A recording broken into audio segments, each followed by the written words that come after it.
అలా మహిళా బిల్లు వీగిపోవడంతో కేంద్ర ప్రభుత్వం వెనక్కి తగ్గింది. ఏదైతే వాళ్ళు డీలిమిటేషన్ బిల్లు కూడా పాస్ చేయించాలని చెప్పేసి ప్రయత్నాలు చేశారో దాని మీద మోదీ ప్రభుత్వానికి బిగ్ షాక్ అనేసి కూడా తెలుసుకోవాలా. ఏకంగా డీలిమిటేషన్ బిల్ని వెనక్కి కూడా తీసేసుకుంది కేంద్ర ప్రభుత్వం. దానికి సంబంధించి కేంద్ర మంత్రి రిజిజు గారు స్టేట్మెంట్ కూడా ఇచ్చాడు. మహిళా రిజర్వేషన్లకు ఉద్దేశించి 131వ రాజ్యాంగ సవరణ బిల్లు వీగిపోయింది. దీంతో డీలిమిటేషన్ అదేవిధంగా యూటీ చట్ట సవరణ బిల్లును కేంద్ర ప్రభుత్వం వెనక్కి తీసుకుంటున్నట్లు కేంద్ర మంత్రి కిరణ్ రిజిజు ప్రకటించడం జరిగింది. ఈ పరిణామం ఎన్డీఏకు ఒక బిగ్ షాక్ అని చెప్పేసి కూడా చాలామంది మాట్లాడుతున్నారు. విపక్షాలందరూ కూడా ఏకతాటి మీదకి రావడం చాలా సర్ప్రైజింగ్గా అనిపించింది. అందరూ కూడా అసలు డీలిమిటేషన్కి అయితే సౌత్ ఇండియా స్టేట్లు ఒక్కటంటే ఒక్కటి కూడా యాక్సెప్ట్ చేయలేదు. ఎక్సెప్ట్ చంద్రబాబు నాయుడు గారు అదేవిధంగా పవన్ కళ్యాణ్ గారు తప్ప మిగతా ఏ పార్టీ కూడా యాక్సెప్ట్ చేయలేదు డీలిమిటేషన్ బిల్లు. మహిళా బిల్లు కన్నా సరే అందరూ కూడా కొంతమేరకు అనుకూలంగా ఉన్నారు, కానీ డీలిమిటేషన్ మాత్రం ఎవరు కూడా యాక్సెప్ట్ చేయలేదు. దెబ్బకి కేంద్ర ప్రభుత్వం ఆ డీలిమిటేషన్ అదేవిధంగా యూటీ చట్ట సవరణ రెండింటిని కూడా వెనక్కి తీసుకోవడం జరిగింది. ఇక్కడ మెయిన్ ఏమంటే విపక్షాలన్నీ కూడా ఏకతాటి మీదకి రావడం అనేది చాలా గొప్ప విషయం.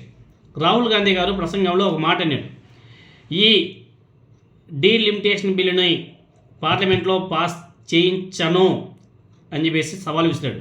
నిజంగానే ఆయన అనుకున్నట్టే జరిగిపోయింది. సో విపక్ష పార్టీల యొక్క అభ్యంతరాలను నివృత్తి చేయడంలో కేంద్ర ప్రభుత్వం విఫలమైంది అని చెప్పేసి చాలా స్పష్టంగా అర్థమవుతుంది.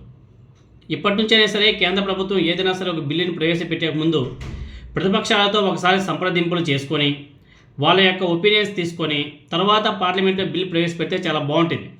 కానీ ఈ మధ్యకాలంలో మీరు అందరూ కూడా చూస్తుంటారు, పార్లమెంట్లో పెట్టే బిల్లులన్నీ కూడా మిడ్ నైట్ తయారు చేస్తారు, పొద్దునగానే తీసుకెళ్ళి పార్లమెంట్లో ప్రవేశపెడతారు. ఎందుకంటే వీళ్ళకి బాగా అలవాటు అయిపోయింది. గతంలో కూడా నోట్ల రద్దు అది కూడా అంతే, నైట్కి రిజిస్టర్ చేసుకున్నారు. అదేవిధంగా కోవిడ్ ఉన్నప్పుడు అప్పుడు కూడా సేమ్ అలానే ఏ విధంగా లాక్డౌన్ పెట్టారో మిడ్ నైట్ స్టేట్మెంట్ ఇచ్చి లాక్డౌన్ పెట్టేసేసారు.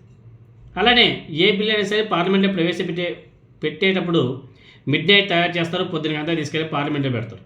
ఇది ఎంతవరకు సమంజసమైనది ఒకసారి కేంద్ర ప్రభుత్వం కూడా ఆలోచన చేయాలి. ఎనీహౌ మొత్తానికైతే మహిళా బిల్లు వీగిపోవడంతో దెబ్బకి డీలిమిటేషన్ అదేవిధంగా యూటీ చట్ట సవరణ ఆ రెండు బిల్లులను కూడా మళ్ళీ వెనక్కి తీసుకోవడం కూడా జరిగింది. సో వాళ్ళకి అర్థమైపోయింది ఇది పాస్ అయ్యే బిల్లులు కాదు.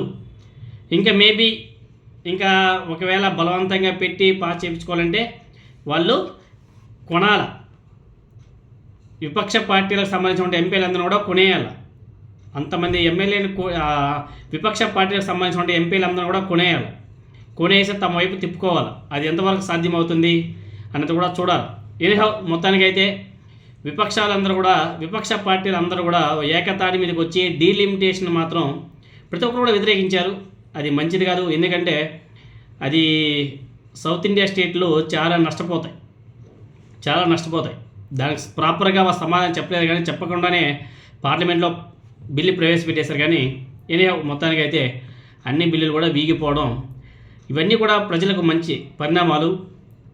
ఇది మోదీ ప్రభుత్వానికి ఎన్డీఏ ప్రభుత్వానికి బిగ్ షాక్ అనేసి చెప్పుకోవాలి.